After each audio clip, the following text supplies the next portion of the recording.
교회에서 준비한 이 찬양을 받아 주시옵소서. 아버지 하나님, 말씀 듣기 원합니다. 말씀을 들을 수 있는 귀와 말씀을 받을 수 있는 마음의 그릇이 제대로 준비되게 하옵소서. 깨닫게 하옵소서. 예수 그리스도의 이름으로 기도하옵나이다. 아멘. 서로 축복하시기 바랍니다. 주 안에서 잘 되고 있습니다. 주 안에서 잘 되고 있습니다. 하나님 말씀 사무엘상 4장 사무엘상 4장 1절에서 11절까지 사무엘상 4장 1절에서 11절까지 우리 교독하겠습니다.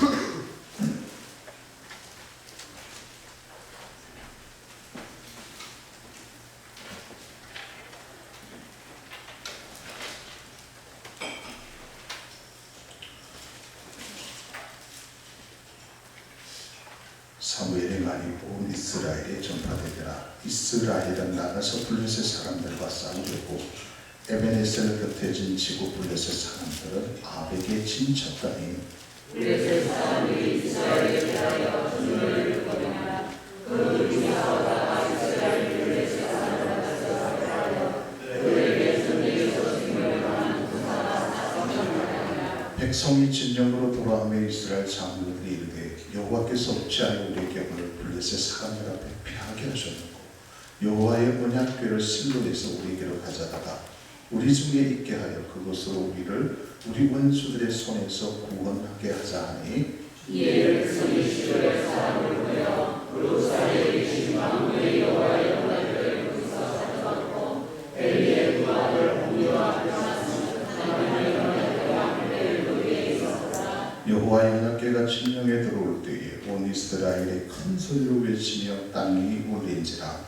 블레셋 사람이 그 외치는 소리를 듣고 이르되 우리 진영에서 큰 소리로 외치는 것들이 일어났다. 여호와에게가 진영에 들어온 줄을 깨달은지라. 블레셋 사람이 두려워하여 이르되 신이 진영에 이르러 돌아가고 또 이르되 우리에게 하로다.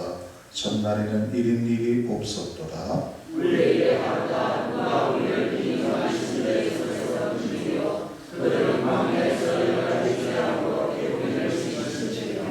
너희 블레셋 사람들아 강하게 되며 대장부가 되라. 너희가 히브리 사람의 종이 되기를. 그들이 너희의 종이 되었던 것 같이 되지 말고 대장부같이 되어 싸우라 하고. 블레셋 사람들이 있었더니 이스라엘이 패하여 각기 장막으로 도망하였고 자기들이 신이 떠서 이스라엘 고대에 걸린 자가 4,000명. 다 같이 합시다. 하나님의 이름을 배하고 엘리의 두 아들 홈리와 베나스는 죽임을 당하였더라. 아멘. 많은 그리스도인들이 한결같이 지금 우리가 살고 있는 지금 영적인 위기라고 말을 합니다. 영적인 위기. 영적인 위기를 느끼고 있다는 것은 이미 심각한 수준에 이르렀다는 것입니다. 우리가 건강할 때는 잘 몰라요. 어떤 병이 특히 이 암이 발생했을 때는 전혀 느끼지 못합니다. 1기, 2기, 3기가 되고 잘 느끼지 못해요. 그래서 조금 통증이 있어가지고 병원에 가서 진찰을 받아가고 보니까 당신이 지금 암, 3기 말입니다. 4기 말입니다. 이렇게 청소년과 같은 그런 소리를 들을 때가 있어요. 내가 이미 몸에 통증을 느꼈을 때는 심각한 상태가 와 있다는 것이죠. 영적인 위기도 마찬가지예요. 평소에는 잘 모릅니다. 그런데 이거 진짜 영적인 위기가 왔구나, 심각하구나 라는 것을 우리가 느낀다면, 그것을 피부로 느낀다면 이미 영적인 상태는 심각한 상태라고 볼 수 있는 것입니다. 영적인 위기라는 것은 다른 말로 하면 교회의 위기라고 할 수 있습니다. 이미 교회는 위기가 찾아왔어요. 어떤 조사에 보니까 지금 주일학교, 우리 교회도 지금 주일학교가 위태위태하지 않습니다. 거의 지금 주일학교를 모이지 못하고 있는 가운데 있지 않습니까? 한국 교회 57%가 주일학교가 정말 없습니다. 그리고 학생회, 청년회가 37%, 한 40% 정도의 교회가 학생, 청년 자체가 없습니다. 이것이 2030년도가 되면은 80% 교회가 어린 아이가 없습니다. 그리고 70%의 교회가 청년들을 찾아가셨습니다.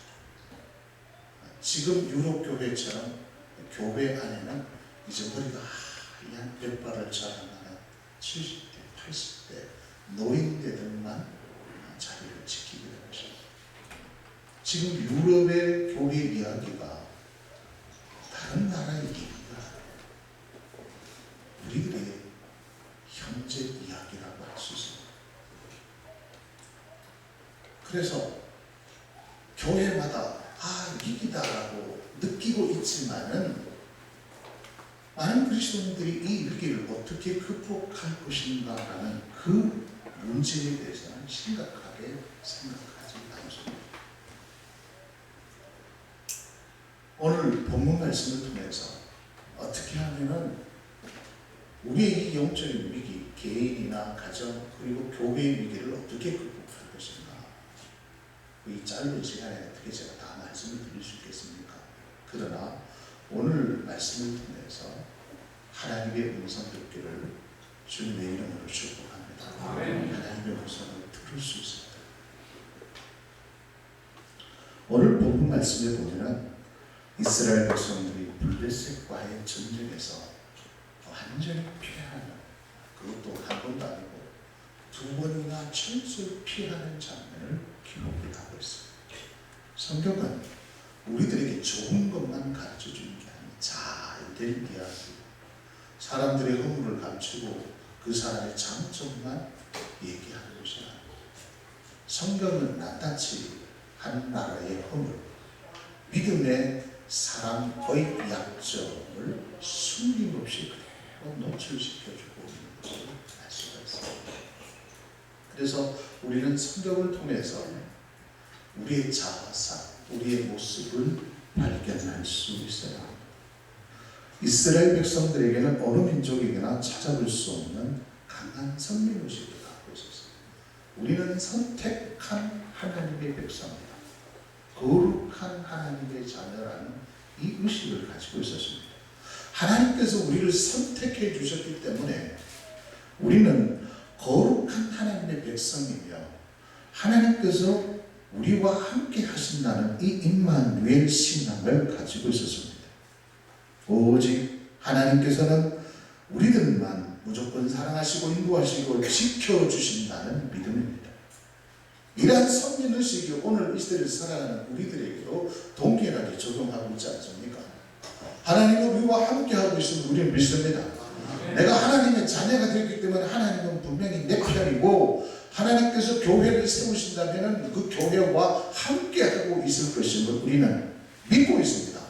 왜냐하면 십자가를 세워놓고 하나님의 이름으로 매일 모이고 있기 때문에 하나님이 우리와 함께하고 계신다는, 이렇게 내가 피부 깊숙이는 와닿지는 않지만 막연한 기대감을 가지고 우리는 신앙생활을 하고 있는 것입니다.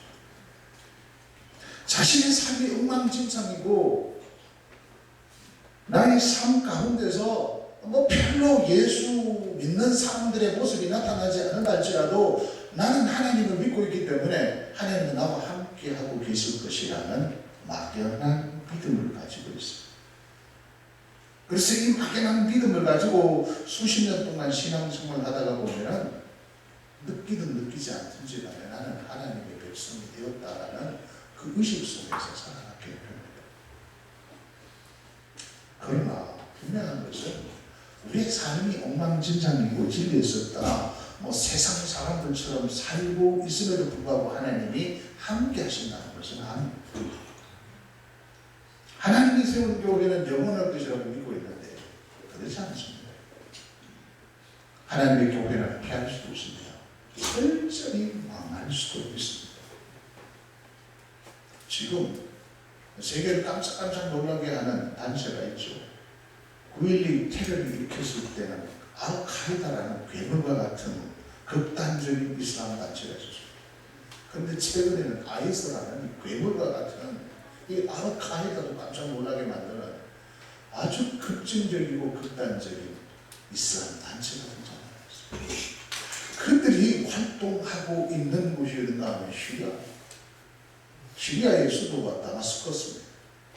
바울이 예수님을 만났던 그 장소였습니다.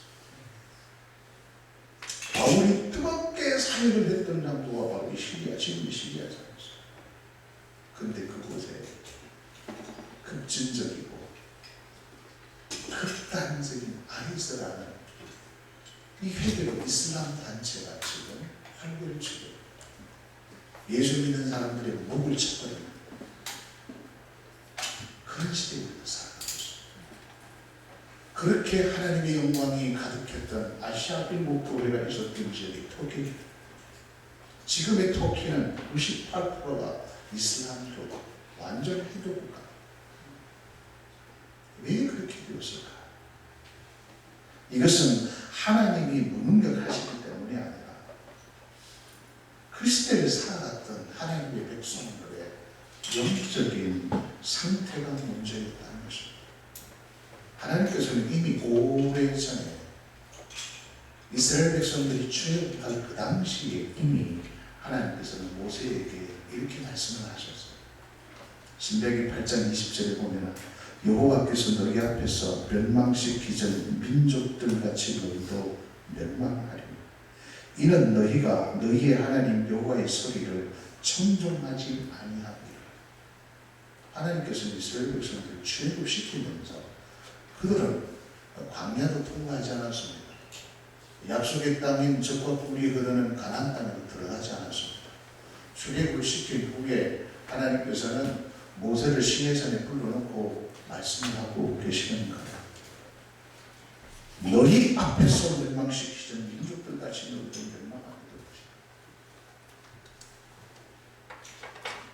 결국 이 말씀대로 북쪽 이스라엘은 BC 721년 북쪽 아스리에 의해서 망하게 그리고 남쪽에 가는 100년이라는 세월이 흐르면서 결국 바벨론에 의해서 망하게 되었습니다. 기독교 2000년 역사, 복음이 지나간 흔적을 한번 돌아보십시오.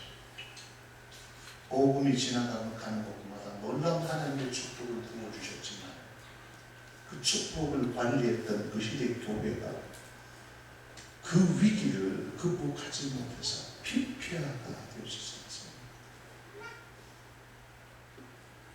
저 북한 땅을 한번 보십시오. 1903년도에 원산대 부흥이 일어났습니다. 1907년도에 평양대 부흥이 일어났습니다.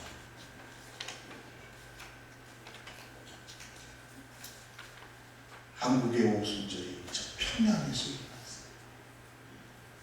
평양에 하나님의 영광이 가득할 때 주일이 되면 흰옷 입은 하나님의 백성들이 교회마다 몰려 있습니다. 그 당시 평양 시내에 1000명 이상 모였던 교회가 수십 개의 교회였어요. 주일날 평양 시내에 장사하는 사람들이 장사를 할 수가 없었어요. 왜냐하면 교인들이 사문제를 하게 돼요. 그래서 살 수 없어서 불신자들도 문을 닫았던 도시가 평양이었습니다. 그런데 지금 100년도 안 된 그 평양의 모습을 한번 보십시오. 가장 정부의 탐욕이 가장 극심한 곳이 저 북한 평양입니다. 그렇습니다. 교회가 위기가 찾아왔을 때 그 위기를 극복하지 못하면 교회는 흔적도 없이 망하게 됩니다. 오늘 본문 말씀을 통해서 중요한 교훈을 발견하기를 원합니다. 첫 번째는 언제나 위기는 찾아온다는 것이죠. 1절, 2절 말씀에 보면은 이런 내용의 말씀이 있습니다. 이스라엘은 나가서 블레셋 사람들과 싸우려고 에벤네셀 곁에 진치고 블레셋 사람들은 아벡에 진쳤더니 블레셋 사람들이 이스라엘에 대하여 전열을 벌입니다. 그 둘이 싸우다가 이스라엘이 블레셋 사람들 앞에서 패하여 그들에게 전쟁에서 죽임을 당한 부자가 4,000명 가량이라 그렇게 말씀하고 있습니다. 이스라엘이 블레셋과 전쟁을 할 때 그 당시는 왕정 시대가 아니라 사사 말기 시대였습니다. 참으로 영적으로 혼란스러웠던 그런 시대였죠. 사사 시대의 특징이 무엇입니까? 자기의 소견에 오는 대로 행했던 시대였습니다. 모두 다가 자기의 관점, 자기의 생각, 자기 주장대로 살았던 시대였습니다. 그래서 하나님의 말씀을 잃어버렸던 그런 시대였죠. 그런데 하나님께서는 말씀의 종 사무엘을 마지막 사사로 세우셔서 하나님의 말씀을 회복하게 됩니다. 그래서 21절 사무엘상 3장 21절에 보니까 여호와께서 실로에서 다시 나타나시되 여호와께서 실로에서 여호와의 말씀으로 사무엘에게 자기를 나타내십니다. 말씀을 통해서 자기 자신을 나타내 줍니다. 그래서 사무엘은 그 하나님의 말씀을 받아가지고 온 이스라엘 백성들에게 전파해서 선포했습니다. 말씀 운동을 일으켰던 자가 바로 사무엘이었습니다. 이런 상황 가운데서 이스라엘 백성들이 블레셋과의 전쟁을 일으켜서 보기 좋게 대패하게 됩니다. 그리스도인들이 이 세상에서 무조건 승리하고 무조건 잘 되게 하고 성공하게 하시는 것은 아닙니다. 지금 우리 교회에 들어와 있는 잘못된 신앙 가운데 하나가 바로 기복신앙, 번영신앙이라고 할 수 있어요. 예수 믿으면 잘 된다는 것이죠. 예수 믿으면 하루아침에도 부자가 될 수 있고 진짜 복권 당첨될 수 있어요. 예수 잘 믿으면 모든 실패와 좌절이 떠나가고 성공하게 돼요. 예수 잘 믿게 되면 공부 못했던 아이도 하나님께서 치료 명철을 줘가지고 꼬리가 되지 않고 머리가 되게 하고, 예수 잘 믿으면 말단 사본이 계속 승진하여 성공하게 되는 거예요. 이런 식으로 가르치는 것을 가지고 기복신앙, 번영신앙이라고 말을 하는 것입니다. 예수 믿으면 먼저 영적인 문제가 해결되고 그 다음에는 물질적인 문제도 자연스럽게 해결되는 것입니다. 여러분 예수 잘 믿어보십시오. 가난은 떠나갑니다. 예수 잘 믿어보십시오. 모든 질병은 다 떠나가고 막혔던 모든 것이 다 뚫어지는 역사가 일어납니다. 하나님께서 우리를 부르셨을 때 이 땅 가운데 풍성한 삶을 살도록 허락하셨습니다. 이게 번영신앙의 핵심입니다. 그런데 막상 우리가 신앙을 가지고 신앙생활을 이렇게 제대로 하려고 하면은 이런 현상이 잘 나타나지 않아요. 가난한 사람이 부자가 되고, 늘 실패했던 사람이 성공하게 되고, 무식했던 사람이 갑자기 무식해지고, 모든 얽히고 섞인 문제가 막 해결되는 어떤 도깨비 방망이식으로 그렇게 되어지지 않습니다. 그래도 그런 말씀을 우리가 계속 듣다가 그렇게 안 되면은 정죄의식이 생겨요. 야, 내가 뭔가 이게 잘 되다. 옆에 있는 사람들은 진짜 잘 되거든요. 예수 믿어서 잘 됐다고 간증도 자기 자신은 안 그러는 거예요. 말씀대로 살아도 그렇게 문제가 풀려지더라. 또 꼬이게 되고. 그런데요, 우리가 예수를 딱 믿잖아요. 그러면은 가장 먼저 해결되는 것이 하나님과의 관계가 해결됩니다. 할렐루야. 하나님 관계가 해결되죠. 복음이라는 능력이 우리 속에 들어오게 되면 죽었던 영이 살아나지 않습니까? 그래서 하나님과의 그 관계가 원수 관계였는데 이제 내가 영적으로 살아남으로 말미암아 예수님의 그 능력으로 우리가 하나님과의 그 관계가 이제 회복되기 시작합니다. 그러면 내 영이 말로 표현할 수 있는 기분이 찾아오게 되죠. 야, 하나님을 아버지라고 부를 수 있게 된 이 은혜. 그러면은 이 모든 관계가요 회복되기 시작하는 것입니다. 원수 관계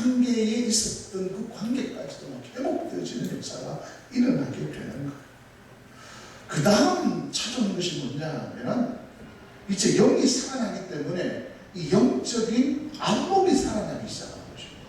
영적으로 죽어 있을 때는 육안으로만 살았지 않습니까? 그래서 만져지고 보여지고 그런 것을 가치로 생각을 했는데 내 영안이 딱 뒤지니까 물질적인 가치가 진짜 차원이 낮다는 것을 깨닫기 시작한 것입니다. 우리의 눈에 보이는 이 세계, 우리 손에 만져지는 이것이 진짜 영적인 것과 비교해 보면 이거는 이건 비교 자체가 안 되는 것이죠. 하나님의 그 영적인 세계는 무궁무진하지 않습니까?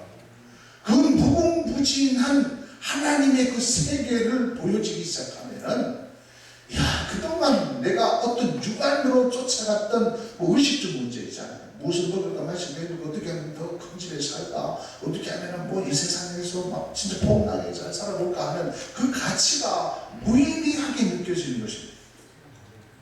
그래서 어떻게 사는 것이 복된 삶인가, 가치 있는 삶인가, 인생의 방향이 결정이 되는 거예요. 그래서 의식이 깨어나기 시작. 그래서 소위 말해서 신앙의 의식화가 되기 시작하는 거예요. 왜? 삶의 방향과 목적이 달라졌기 때문에 그렇습니다.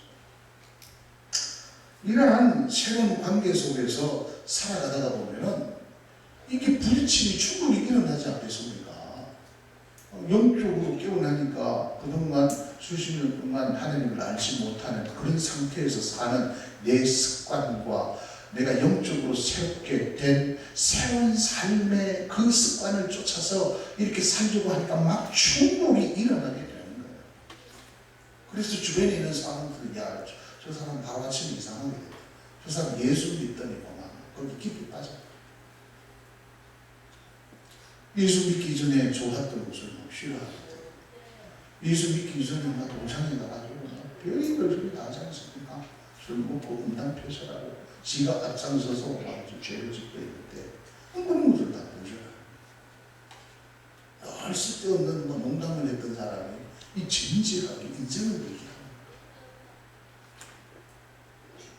그러다가 보니까 이게 부딪힐 수밖에 없습니다. 전에는 좀 인간적인 방법이 통하고 좀 거짓말도 통하고 사기도 통하고 뇌물도 통했는데 신앙 양심이 딱 들어가니까 그런 것이 굉장히 하나님 앞에 무슨 범죄이라는 것을 알게 되고 이 정직이 살아나는 거예요. 그러니까 이 부딪힐 수밖에 없어요. 그래서 실패가 찾아오고 좌절이 찾아옵니다. 왜? 신앙생활이라는 이 자체가 좁은 문을 선택해서 걸어가는 길이기 때문에 굉장히 고달프죠. 그때 신앙이 약해지면 이제 위기가 찾아오게 되면 별의별 생각이 다 찾아오는 것이죠. 내가 이렇게 열심히 신앙생활하는데 나에게 이런 일이 일어났습니다.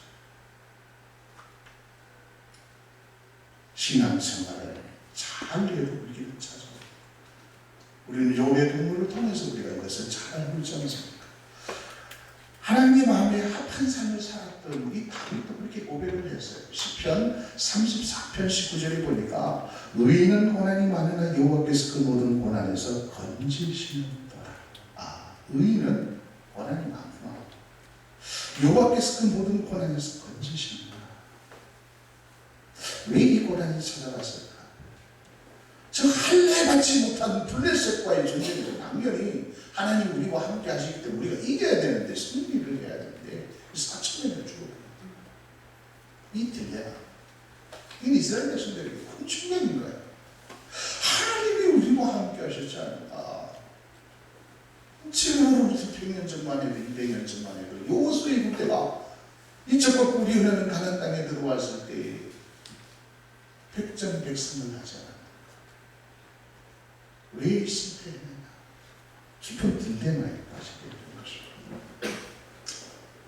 그래서 이 이스라엘 백성들이 그렇다면 이 위기를 어떻게 극복할 것인가, 이 딜레마를 어떻게 풀어낼 것인가. 지도자들이 한 자리에 모였습니다. 원로들이 한 자리에 모여가지고 전쟁을 피한 이유 밤새도록 토론하는 거예요. 그래서 한 가지 결론을 도출하게 됩니다. 3절 3절에 백성이 진영으로 돌아오며 이스라엘 장로들이 이르되 여호와께서 어찌하여 우리에게 오늘 블레셋 사람들 앞에서 패하게 하셨고 왜 하나님께서 우리를 패하게 만드셨는가? 이러한 질문은 그리스도인들이 위기 앞에 던지는 동일한 질문입니다. 왜 하나님의 자녀로 가는 우리들에게 이런 일이 찾아왔느냐? 질문을 합니다. 당연히 승리를 해야 하고 당연히 해결되어야 하고 당연히 아름다운 결과가 나타나야 하는 것입니다. 그런데 전혀 상상하지 못했던 실패가 찾아왔다는 것이죠. 그래서 어떤 위기가 찾아왔을 때 우리는요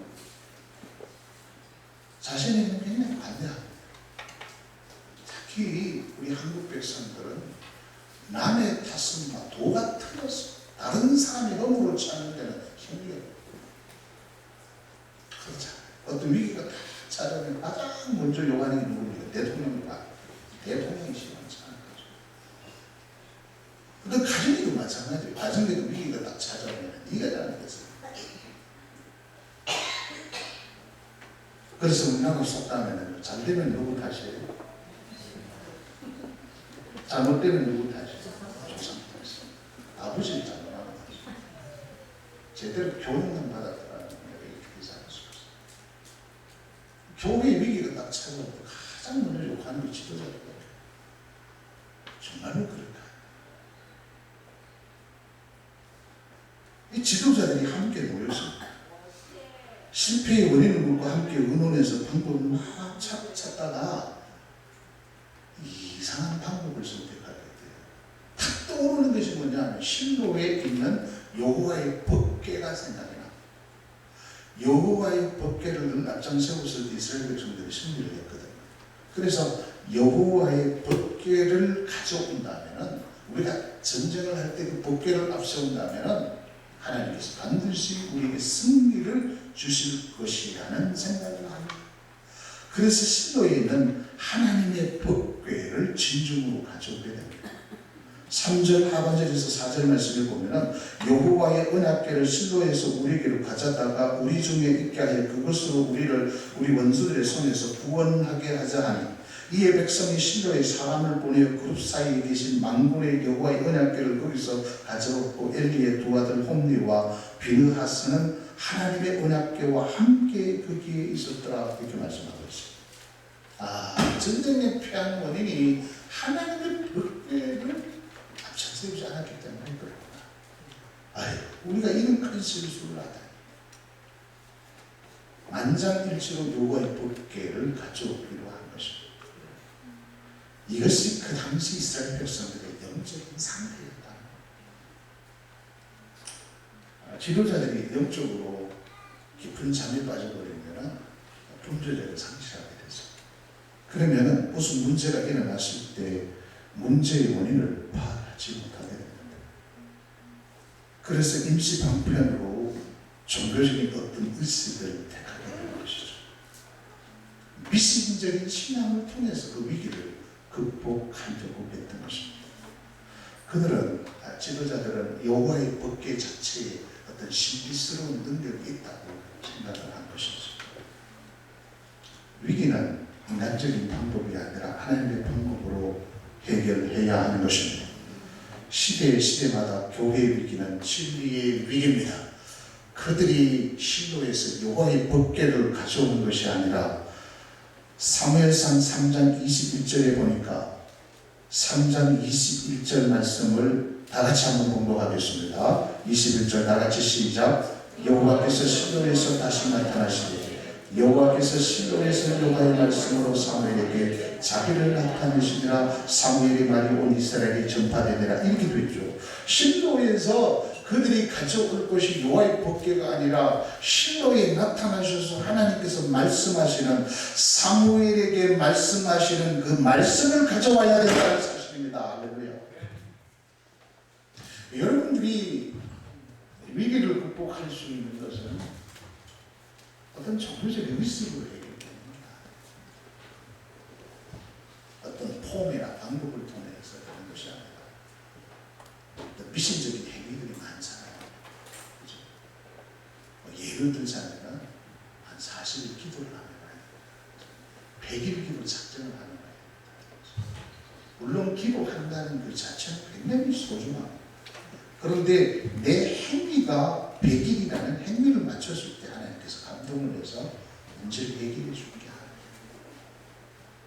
아니에요. 우리의 행위는 하나님 앞에 더러운 옷과 같은 거예요. 우리가 하나님을 기쁘시게 해드리기 위해서 우리가 어떤 행동을 해야 되겠습니까? 하나님이 우리에게 원하시는 것은 우리의 어떤 의식이 아닙니다. 행위가 아니라 하나님을 발견하는, 하나님이 어떤 마음을 갖고 계시는가, 그 마음을 발견하는 것이 중요한 것입니다. 시대마다 교회 위기는 진리의 위기였어요. 진리의 위기라는 것은 말씀의 위기였다는 것입니다. 사람들이 말씀에 대해서 너무 무지한 거예요. 당신이 평생 듣던 그 하나님 말씀을 내게 들려달라. 당신이 섬기고 있는 그 하나님의 아버지를 나에게 소개를 좀 시켜달라. 여러분들이 주인으로 섬기는 그 예수 그리스도가 어떤 분이신가 나에게 좀 이야기를 해달라. 하나님께서 여러분들에게 보내준 사랑의 편지라고 할 수 있는 이 성경에 대해서 내게 좀 말을 해주세요라고 하면 우리는 묵묵부답입니다. 어제 청년회 모임에서 청년들한테 장세기부터 요한계시록까지 목록 다 외우는 친구 있으면 해라. 전부 다 무럭무럭거리더라. 생명의 말씀이라고 하는 이 성경 창세기부터 요한계시록까지 성경 목록도 못 외우고 에스더를 찾으라 하면 막 5분 걸리고,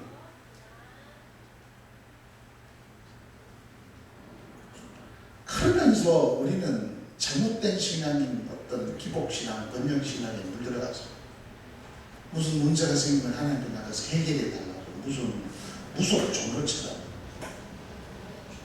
하나님이 얼마나 답답해 하겠어요. 내가 원하는 것은 너의 절기와 월상이 아니다. 내가 너에게 원하는 것은 어떤 재물이나 어떤 헌금을 내가 원하는 것이 아니다. 내가 너에게 원하는 것은 인내를 원한다. 요구하는 것을 내가 원한다.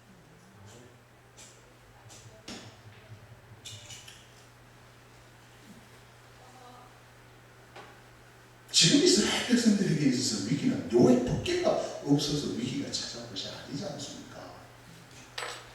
등불이 꺼진 시대에 하나님께서 사무엘을 세우셔가지고 사무엘에게 말씀을 줬어요. 그 말씀을 듣는 것이 그들의 해결 방법인데 마치 그들은 여호와의 법궤가 없어서 망한 것처럼 생각을 하고, 이야 우리가 왜 그것을 몰랐지 하면서 지도자들이 여호와의 법궤를 실로에 있는 하나님의 말씀을 가져와야 되는데, 실로에 나타난 여호와의 말씀을 들어야 되는데, 실로에 있는 여호와의 법궤 하나의 상징인 그것을 그들은 가져왔다는 것입니다. 전쟁을 피하게 하신 하나님을 누가 무엇이겠습니까? 말씀을 들으라는 하나님의 거룩한 징계였던 것이죠. 그런데 그들은 하나님의 뜻을 파악하지 못하고 그들은 오히려 이상한 괴상한 방법을 동원해서 다시 전쟁을 치르도록 했다는 것입니다. 5절 말씀에 보면 여호와의 언약궤가 진영에 들어올 때에 온 이스라엘이 큰 소리로 외치며 땅이 울린지라 이제 우리는 승리다. 이제 승리는 장난한다. 이제 와 여호와의 법궤가 이제 들어옵니다. 그래서 그들은 막 찬양을 하면서 땅이 울릴 만큼 그들은 함성을 질렀다는 것입니다. 그들이 함성을 질러야 할 것은 여호와의 법궤를 바라보면서 지는 것이 아니라 그들에게 하나님의 말씀이 없음을, 하나님 앞에 범죄한 그 행위를 그들은 함께 모여서 가슴을 치고 땅을 치면서 회개로 말미암아 그 땅을 울려야 하는 것입니다. 오늘 교회에 찬양이 없어서 불행이 아닙니다. 악기 소리가 약해서, 음량 시스템이 없어서 교회 위기가 아니에요. 교회 위기가 건물이 없어서 우리가 누릴 수 있는, 우리가 쉴 수 있는 공간이 부족해서 문제가 아닌 것입니다. 우리의 교회의 위치가 아파트 중간에 있지 않아서 문제가 아니에요.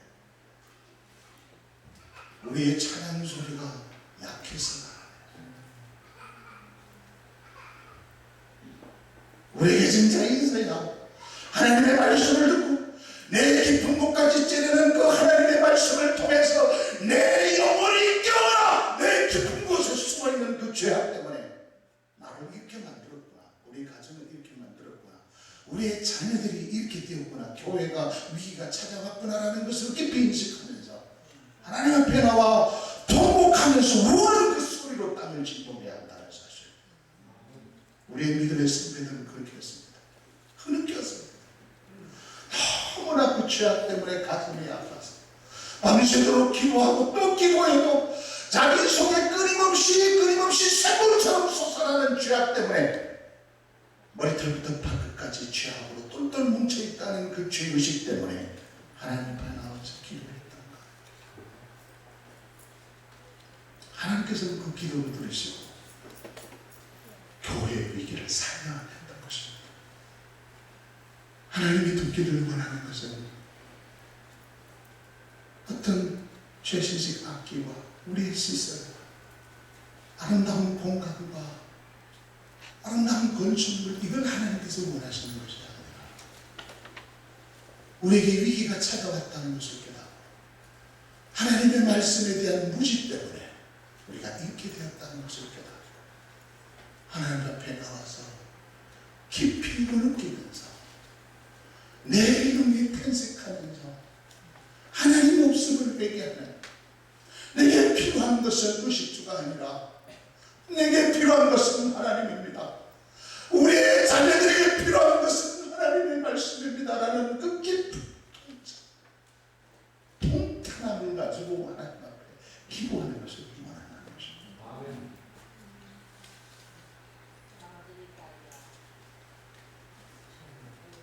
6절, 8절 말씀을 한번 보십시오. 6절에서 8절 말씀 다 같이 봉독하겠습니다. 6절에서 8절까지 다 같이 시작. 블레셋 사람이 노래 전에서 우리 집에서 큰 소리를 지르며 들리나 여호와에게 마치 능에 들어온 소리를 깨달은지라.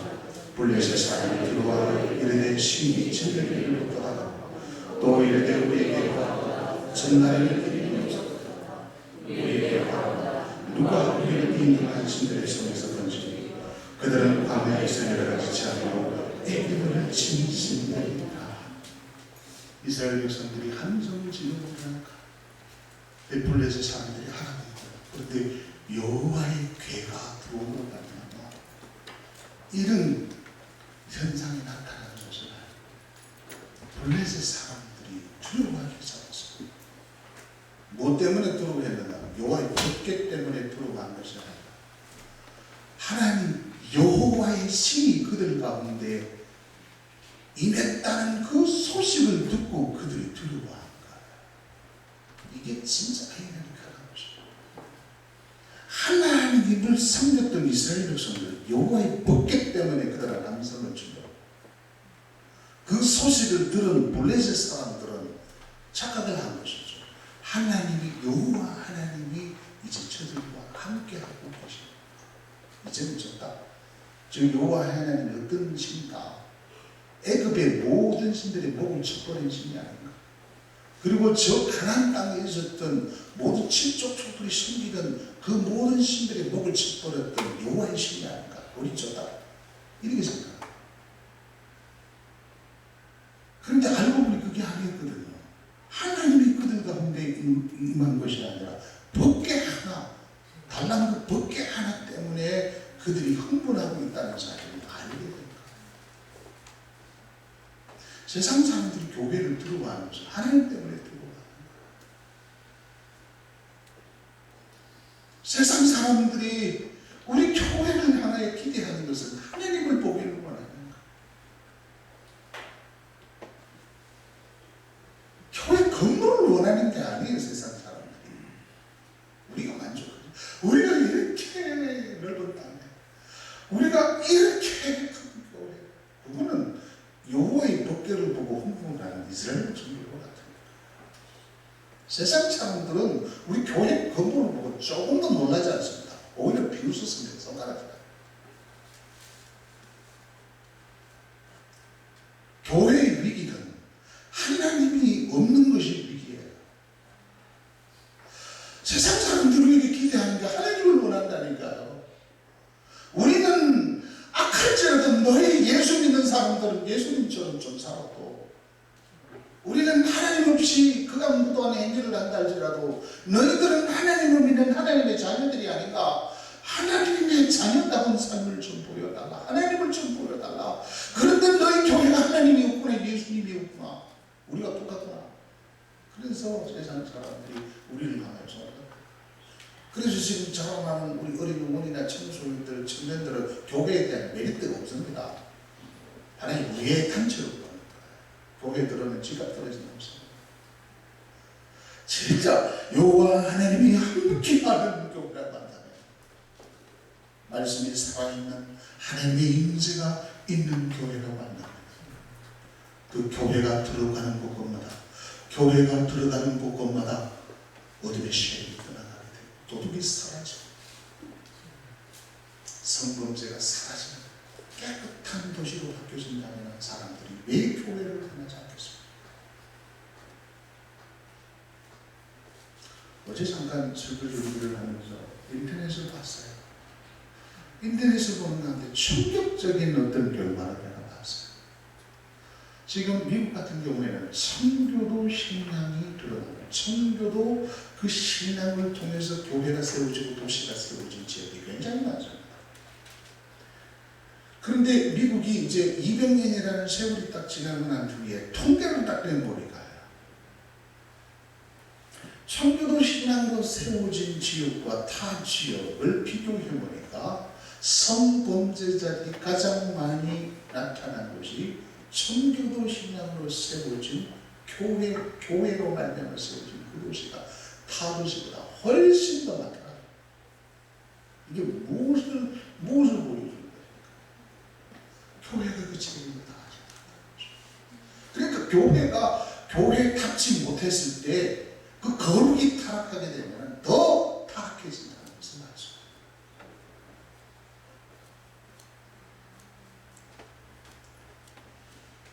성경이나 기독교 2000년 역사를 통해서 살펴보면 교회의 위기가 찾아왔을 때 종교적인 모습으로나 인간적인 힘과 방법을 통해서 변화된 적은 한 번도 없습니다. 즉 진정한 복음이 오지 않았다는 것이죠. 진짜 어떤 결과가 나타났어요? 10절, 11절 말씀을 한번 봅시다. 10절, 11절 말씀. 자, 다 같이 시작. 너희 블레셋 사람들아 당하게 되면 대장하게 돼요. 10절, 11절. 자, 다 같이 시작. 블레셋 사람들이 저도 이스라엘에 피하여 각기 장막으로 도망하고 사륙이 심해서 이스라엘 복을 엎드린 자가 사망을 했으며 하나님의 괴는 빼앗겼고 엘리의 도와든 혼과 비명하시는 죽임을 당하였더라. 첫 번째 전투에서 4,000명이 죽었습니다. 두 번째 전쟁에서 무려 3만 명이나 죽게 되었습니다. 그리고 지도자였던 홈리와 비느하스까지 비참하게 죽게 되는 것이죠. 법궤를 가지고 갔음에도 불구하고 더 비참한 결과를 가져오게 된 것입니다. 홈리와 비느하스는 그 당시 타락한 지도자의 대표적인 표상이라고 할 수 있습니다.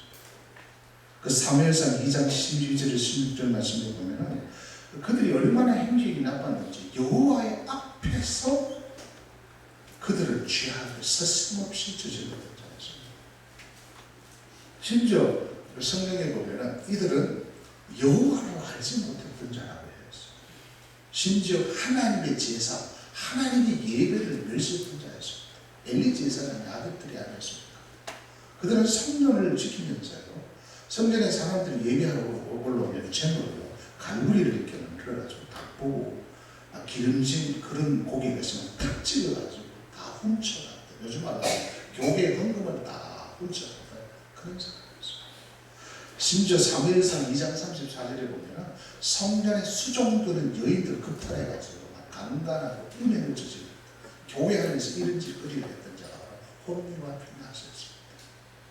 이미 하나님께서는 그들의 죄악을 보시고 아버지 엘리에게 이렇게 권고를 했습니다. 너희들은 반드시 죽는다. 한날에 죽게 되었습니다. 그 둘이 당할 그 일이 내게 표징이 되리라. 가장 불행한 사람은 말씀을 듣고도 그 말씀에 귀를 기울이지 않는 자들이라고 할 수 있는 것이죠. 특히 우리는 오늘 본문에서 주목해야 할 말씀은 여호와의 법궤가 빼앗겼다는 것입니다. 사탄 마귀는 잘 알고 있어요. 교회가 어떤 정신으로 존재하고 있는가, 우리 서약교회가 어떤 본질을 붙잡고 있는가, 각 개개인이 무엇을 추구하고 무슨 가치를 가지고 신앙생활을 하고 있는가를 다 알고 있습니다. 그래서 그 본질에서 벗어난 그 어떤 것으로 폼을 잡아도 마귀는요 절대로 속지 않아요. 알고 있습니다. 너희들이 폼으로 그렇게 하는, 너희들도 하나님 자신을 원하지 않고 여호와의 법궤를 원하겠구나 라는 것을 잘 알고 있어요. 그래서 교회는요 어떤 여호와의 법궤, 어떤 종교적 의식, 상징 이런 것을 가지고 싸우는 것이 교회가 아니에요. 교회는 어떤 세상의 어떤 인간적인 그런 것들을 통해서 외적인 능력을 가지고 싸우는 것이 아니에요. 교회는 본질을 가지고 싸우는 것입니다. 할렐루야. 그래서 본질과 비본질의 싸움은 갈멜산 전투에서 선명하게 드러나지 않습니까? 엘리야는 혼자였어요. 너덜너덜한 그 옷을 입고 좋지 않은 모습으로 등장한 한 사람, 그리고 아합과 이세벨의 제사장 850명이었습니다. 가히 이건 비교할 수 없는 것이죠. 850명의 화려한 어떤 제사장을 입고 등장한 850명의 선지자, 히볼 촌놈 출신인 엘리야, 처참한 얼굴로 등장한 엘리야. 거기서 영적 대결을 하지 않습니까? 그런데 이 850명들이 하여튼 거창한 의식을 하지 않습니까? 나중에는 안 되니까 방어를 하면서 자기 몸을 막 피를 흘려가면서 그런 의식을 지르지만 불은 떨어지지 않았습니다. 그러나 엘리야는 오히려 그 제단에 도랑을 타라고 했습니다. 불이 접근하지 못하도록.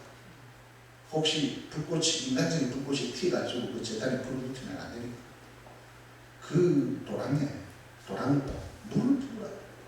아예 인간적인 어떤 불이 그것을 붙이고 불가능하도록 만들어라. 그리고 나서 엘리야는 기도하기 시작합니다. 불을 내려달라고 기도하지 않았어요. 불의 포커스를 맞추지 않았습니다. 능력의 포커스를 맞추지 않았습니다. 하나님이 살아계시지 않습니까? 이스라엘의 하나님이 하나님 되시옵소서. 하나님 본대로 보여달라.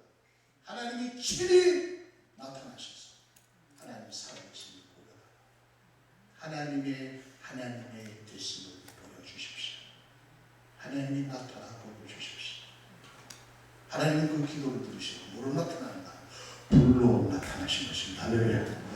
오늘 하루 교회가 위기가 찾아왔을 때, 여러분 가정의 위기가 찾아왔을 때, 개인적으로 어떤 영적인 위기가 찾아왔을 때, 여호와의 법궤 인간적인 이 행위, 이런 무속적인 행위를 통해서 해결하는 것이 아니라 하나님의 말씀, 하나님의 되심을 통해서 해결해 나갈 때 하나님이 해결해 나가실 것입니다.